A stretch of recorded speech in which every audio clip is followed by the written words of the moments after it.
Okay, in this video I'm going to start talking about the different types of backlinks that I use for my AdSense websites. Obviously there are different types of backlinks. This isn't the only type of backlink, but what I wanted to show you was the type of backlinking I'm doing currently to get my AdSense websites ranked in Google. So I'm just going to run through this and just let you know what each one of these things is. So first of all, Web 2 sites with high PR. When I say PR, I'm talking about PageRank. We talked about that in the previous video. So remember that plugin which told us the PageRank of a page, and here we are. So this, I'm actually on bubble.us, by the way, to create this little presentation which I'm showing you at the moment, which is actually a really good resource for creating diagrams. And they have a PageRank of 6, as you can see there. So Web 2 sites with high PR. This is an example of some of these websites. I will actually include a list which I will update from time to time below this video. So below this video there is a list of Web 2 sites. This is constantly changing, so like I said, I will be updating this list. There are loads and loads of them around. There's a lot more than this. There's sort of probably about 100 of them. These are some of just the best ones which I've found.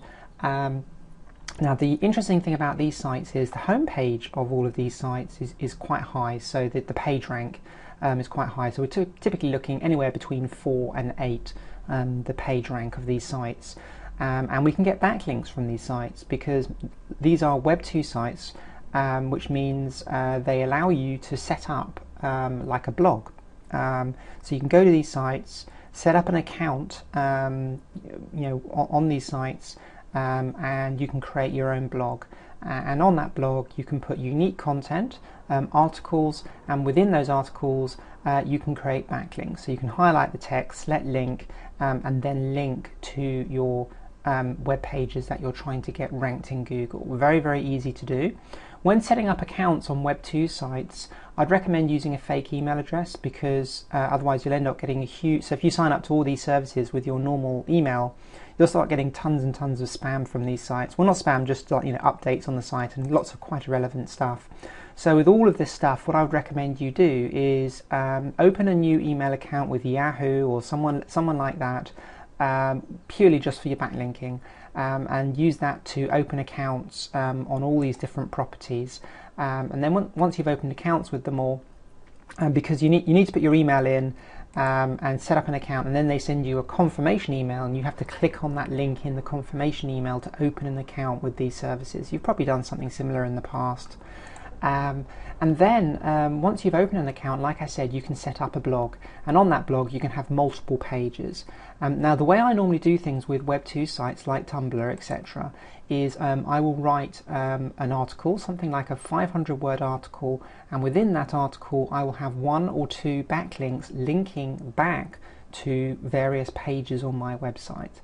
Now with all of this stuff, like I said, Google has changed recently, and you need to be using unique content for your backlinking. Really important. So if we were to create a page on Tumblr, on Tumblr, the blogging platform, or LiveJournal, or any of these other Web 2 properties, we need to be writing unique content. I know it's a real pain, but we need to have unique content. So you need to be writing an article. So if our website, so let's say our AdSense website was, let's say it was that alternative energy site, and let's say there was an article about wind turbines, okay, that we're trying to get ranked in Google. So the first thing we're going to do is we're going to go over to a couple of these. We don't have to do all of them, just maybe 2 or 3, and we're going to write 2 or 3 articles about wind turbines and post it on 2 or 3 of these websites.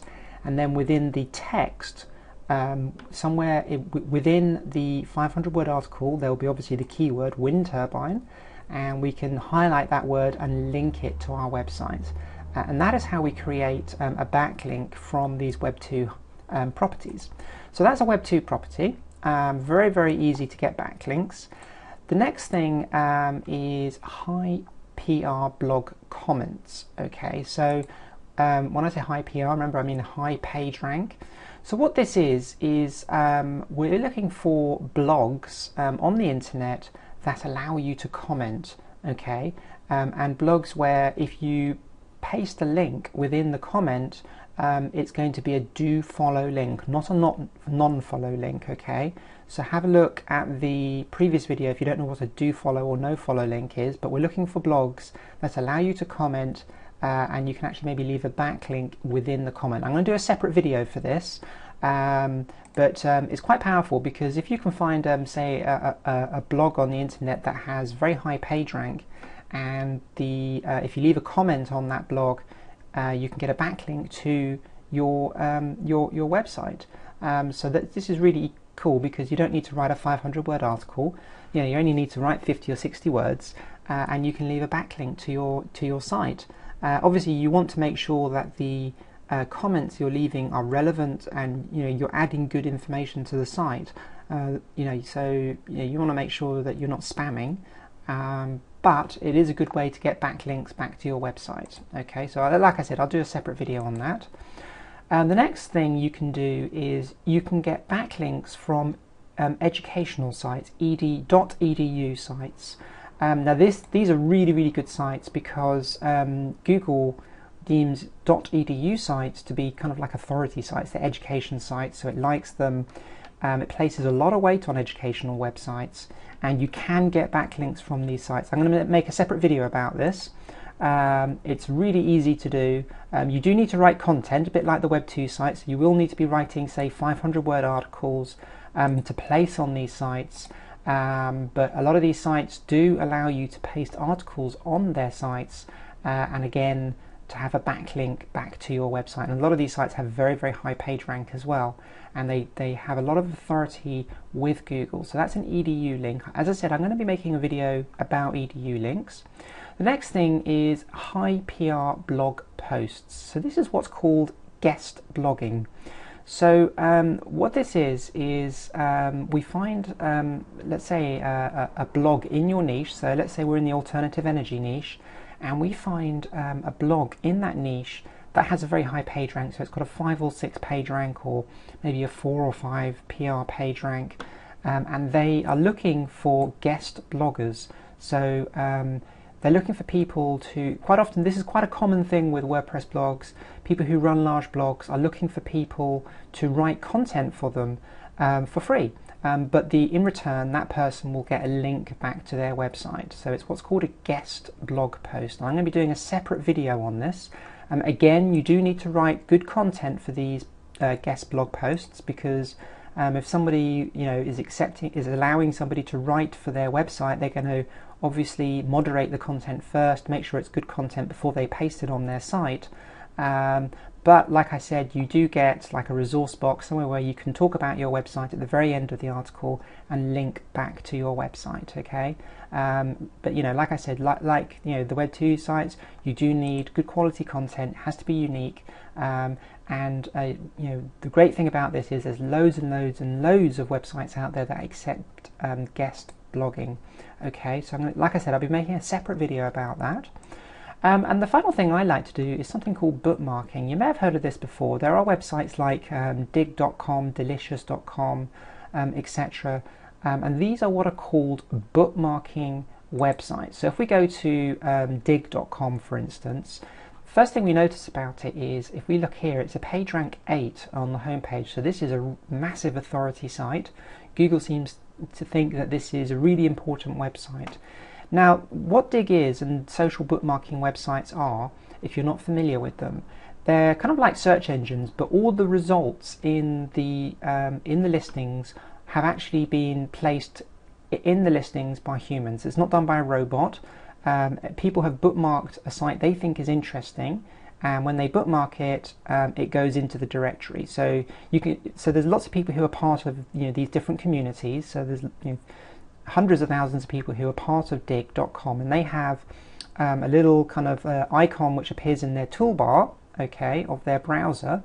And if they're on a site and they think, wow, that's a really cool site, they dig it. So they push a button on their browser which is like a thumbs up, because they're kind of like voting for the site. And then other people might come along and say, hey, yeah, that's cool. So if we look on this page, for instance, the home page here, so we can see that 80 people have voted for this page here. 95 people have voted for this page, 103 people have voted for this page, and Google kind of really deems this to be important because it's kind of like social proof. 107 people have said this is a good website. Okay, all these are all links to different websites, so it's kind of like a directory of websites, but the difference is other people have actually commented and voted for these websites. Now obviously we can manipulate this, we can vote for our own stuff and post it up there on these bookmarking websites, and there are actually services out there which can massively manipulate this, and I'll be showing this actually in a separate video. So that's bookmarking. Now I just want to show you exactly how we put all this together, so let me just move over to my diagram. Now, don't be scared by this diagram, it looks really complicated, but I'm going to walk you through it. So if we imagine this is our AdSense site here, this is our alternative energy AdSense site, and this is our home page.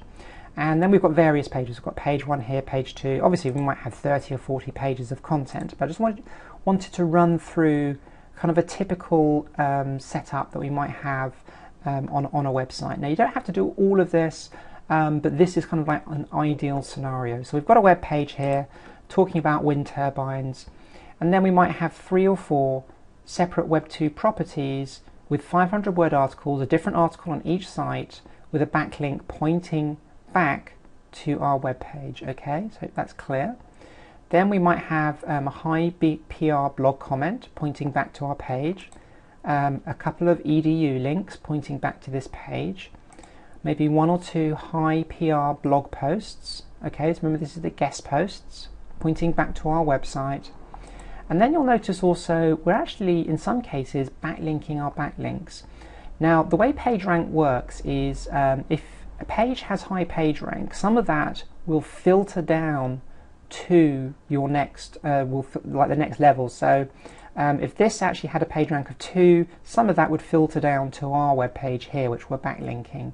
Obviously when you set up a brand new web page, even if it's on a high PR property like Squidoo, the home page of Squidoo might be 6 or 7, but when you set up a brand new page it's going to be PR 0. But it is on an authority site, so it will get page rank quickly.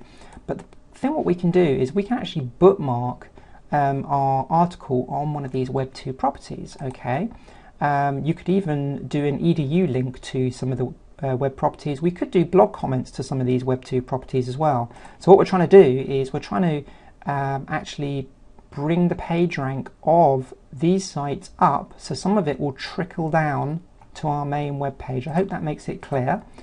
The thing with backlinking is to keep things random. Don't copy this diagram, create your own diagram and keep things different. So don't do the same on every page, vary it out a bit.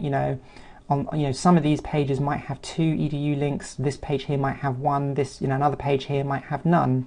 So you just need to vary things out a bit.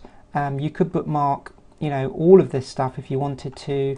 We could do EDU links to our Web 2 properties here, and we may only do blog comments to the EDU links, for instance. So it's really keeping things random, and that's really how bookmarking works. We're using all these different types of bookmarks, but we aren't necessarily using all of them to link directly to our web page. Some of them, like the bookmarks, we may only be using the bookmarks to bookmark our Web 2 properties. Okay, I hope that makes sense. And one final thing with backlinking. Now, obviously, let's say our backlink was wind power, okay, because let's say our web page was about wind power, and we are trying to get, let me just create a new bubble here. Let me just move everything over. So our keyword we're trying to rank for is wind power. Okay, now, the way most people used to do things was they would just go out and they would, every single one of these posts, the Web 2 properties, the high PR blog comments, the EDU links, the guest blog post, the bookmarking, everything would be using wind power as the keyword that they're trying to rank for. So in other words, the blue clickable link which we're putting into our article would be wind power. Okay, now when Google crawls all these sites and starts ranking our website, if it just sees wind power as the only backlink for our web page, it gets a bit suspicious because it doesn't look very natural. That's not how backlinks happen in real life. They might start to think we're trying to manipulate the search engine and do this manually, when actually what Google wants to see is this to be happening naturally. It doesn't want to think that we are creating these backlinks. Okay, it wants to think that, you know, there's hundreds of people out there talking about our website. And if you think about it in real life, if our website was being backlinked by lots and lots of people all over the internet because they think our website is cool, they wouldn't necessarily just be typing in wind power. They'd be typing in things like click here, maybe you know, they might type in, you know, all different types of things. So wind energy, they might type in all different types of words. So think of lots and lots of different variants of your keyword click here. They might actually, some people would put in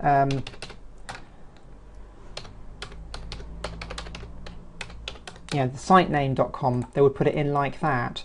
You know, so, you know, have a think about different types of links. So, you know, use some of your LSI keywords, use some completely irrelevant keywords like click here, use your www.sitename.com. Now, your main keyword, you only want to be using that, I would say, 40% of the time. Now, this is where things have changed massively with Google. So if throughout your entire campaign for your web page that you're trying to get ranked in Google, your main keyword, for your backlinks, you only want to be using 40% of the time. 60% of the time, you want to be using other keywords which are not your main keyword. So a mixture of things like click here, cool site, you know, go check it out, things like that. You could also use LSI keywords as well, so words which have the same meaning as wind power but are different words. LSI keywords are quite good to use. That's one that I've been using recently. But this is really, really important, and this is one of the big things that has changed in Google in the last couple of months. You know, this is what's called the Penguin update. So this is, I can't emphasize this enough, this is so important. If you're not quite sure what I'm talking about here, let me just quickly give you an example.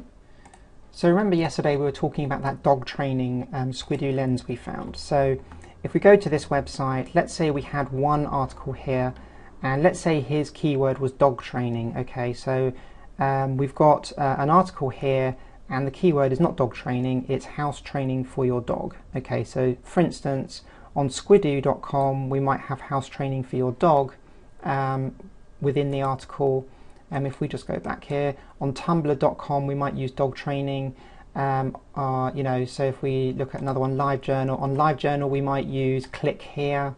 So I think you get the picture. So we only want to be using our main keyword 40% of the time, and the rest of the time we want to be using a mixture of things like click here, LSI keywords, or just www.yoursitename.com. And if you do that, along with using 100% unique content which you've written or you've had written for your, you know, from a writer has written for you, you won't get slapped by Google, you know, algorithm updates, etc., because you're doing things naturally, you're doing things correctly, and you're not really spamming. You're putting good quality content up there, which is unique, which you've written, which is linking back to your web page.